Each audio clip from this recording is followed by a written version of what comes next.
Oh ya bisa deh. Bisa, yang bisa. reaction-nya udah mulai nggak ada, boleh. Assalamualaikum warahmatullahi Assalamualaikum warahmatullahi wabarakatuh. Perkenalkan, nama saya Anastasia Biesta. Di sini saya akan mempresentasikan materi UAS mata kuliah statistika. NIM saya 2892150199 dan dosen pengampu statistika saya itu Ibu Irvia Egza. Sekarang materi UAS-nya adalah tentang sampel kecil dan ciri-ciri distribusi T-student, menguji rata-rata hitung populasi, menguji selisih rata-rata hitung populasi, dan prosedur analisis varians. Nah, jadi next, ini adalah sampel kecil dan distribusi students.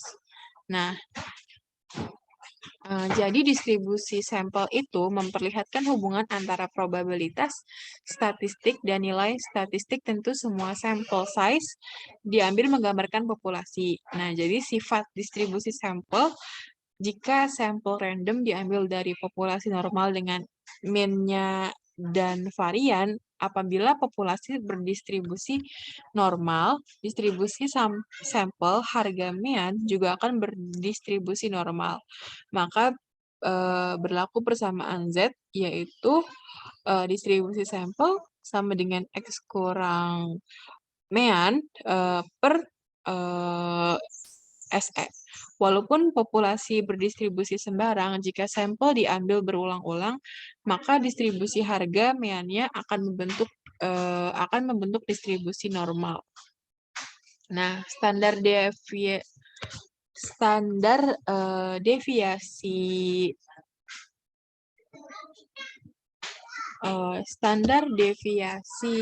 sebuah disebut juga simpangan baku. Nah, jadi secara tidak langsung, nilai standar deviasi juga menggambarkan seberapa besar keragaman sampel. Semakin besar nilai standar deviasi, maka data sampel semakin menyebar atau bervariasi dari rata-ratanya. Sebaliknya, jika semakin kecil, maka data sampel semakin homogen atau hampir sama. Dan semakin kecil, semakin sempit rentang atau beda antara nilai tertinggi dengan nilai terendah, begitu juga sebaliknya. Selanjutnya adalah distribusi T-student, yaitu distribusi untuk sampel ukuran N lebih dari 3, taksiran O2 dapat diperoleh dengan menghitung nilai sampel. Bila jumlahnya lebih dari 30, maka S2 memberikan taksiran yang baik dan tidak berubah, dan distribusi statistik masih secara hampiran. Berdistribusi sama dengan berubah normal baku. Bila ukuran sampelnya itu jumlahnya lebih dari 30, nilai sampel berubah cukup besar, dan dari sampel ke sampel akan didistribusi berubah acak, tidak lagi distribusi normal baku. Dalam hal ini didapatkan distribusi statistik yang disebut distribusi sampel, didapat dari anggapan bahwa sampel acak berasal dari populasi normal dengan berdistribusi normal baku, dan distribusi studentnya itu N-1 dikali S2. Selanjutnya yaitu, nah jadi misalkan Z peubah acak normal baku dan V peubah acak Q kuadrat dengan derajat kebebasannya itu V. Bila Z dan V bebas, maka distribusi peubah acak T bila diberikan oleh tak terhingga, ini dikenal dengan nama distribusi T dengan derajat kebebasan V.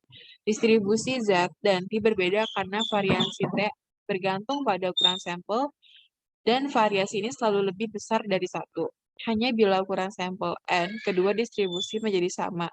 Pada gambar di bawah diperlihatkan hubungan antara distribusi normal baku dan distribusi 1 untuk derajat kebebasan 2 dan 5.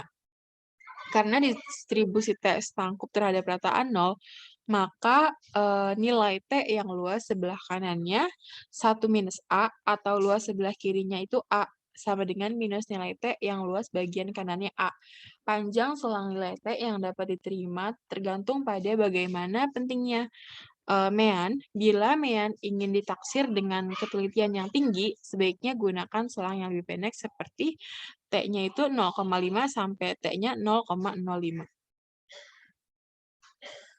Selanjutnya adalah selisih data hitung populasi. Nah, jadi proporsi populasi P dapat dicari dengan rumus P X per N jumlah item proporsi dan N adalah jumlah seluruh item.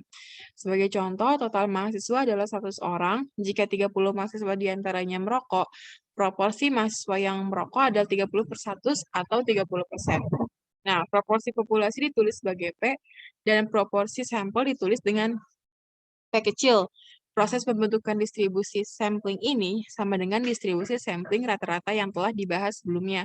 Jika dari populasi dengan ukuran N diambil sampel dengan ukuran N kecil, akan ada kombinasi sampel yang mungkin sebanyak C dalam kurung N, N kecil, yang berarti kita telah memiliki P proporsi sampel sebanyak C, N, N kecil, P yang dimaksud berjumlah sangat besar dan membentuk distribusi normal dengan rata-rata mean dan deviasi standarnya itu P kecil. Selanjutnya diketahui bahwa rata-rata distribusi sampling proporsi adalah sama dengan proporsi populasi dan deviasi standar distribusi sampling proporsi galet baku proporsi atau standar error of proportion.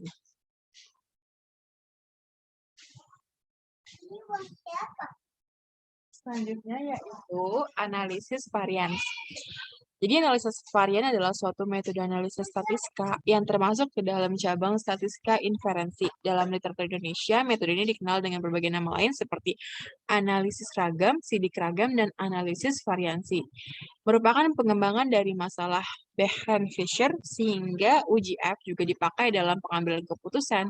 Analisis varians pertama kali diperkenalkan oleh Sir Ronald Fisher, bapak statistika modern. Dalam praktik analisis varians dapat merupakan uji hipotesis yang lebih sering dipakai maupun pendudukan estimation khususnya di bidang genetika terapan. Jadi secara umum analisis varians menguji dua varians yaitu ragam berdasarkan hipotesis nol bahwa kedua varians itu sama. Nah, jadi varians pertama adalah varians antar contoh dan varians kedua adalah varian di dalam masing-masing contoh. Dengan ide semacam ini, analisis varians dengan dua contoh akan memberikan hasil yang sama dengan uji untuk dua rata mean supaya sahih valid dalam menafsirkan hasilnya. Nah, analisis varians ini bergantung pada 4 asumsi yang harus dipenuhi dalam perancangan percobaan. Yang pertama itu data berdistribusi normal, karena pengujiannya menggunakan uji F-Schneider.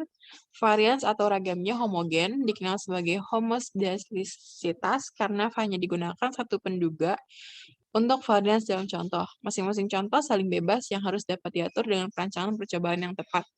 Komponen-komponen dalam modelnya bersifat aditif, saling menjumlah, analisis varians relatif mudah dimodifikasi dan dapat dikembangkan untuk berbagai bentuk percobaan yang lebih rumit. Selain itu, analisis ini juga masih memiliki keterkaitan dengan analisis regresi. Jadi, akibatnya penggunaannya sangat luas di berbagai bidang, mulai dari eksperimen laboratorium hingga eksperimen periklanan, psikolog, dan kemasyarakatan. Nah, itu aja. Sekian presentasi materi UAS saya. Kurang lebihnya mohon maaf. Wassalamualaikum warahmatullahi wabarakatuh.